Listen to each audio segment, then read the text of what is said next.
guys, amo ni siya guys oh, ang ginpaobra ko nga tangkal. Duha ni siya ka space.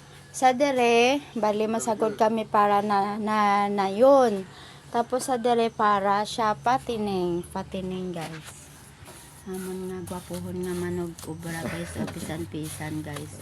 Dugay-dugay mamahaw na taaga, luto pa kami to ano hotdog kag ano nang kaoyon ka ng ano nang puti ano na gani radish man na sa English nang ano na gani na pagkaon na.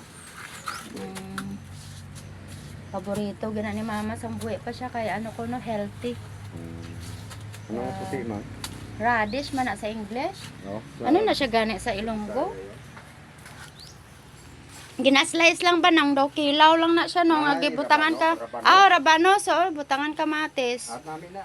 Amo ni siya guys oh, napaobra ko subong sang tangkal.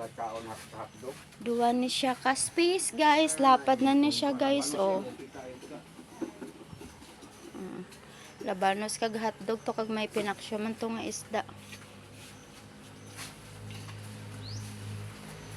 Nakapoy kay mong obra to tapos himukaon to tagdutay kaayo to. This is two sides honey Mike. It's really good. Yes. Thank you for watching. God bless.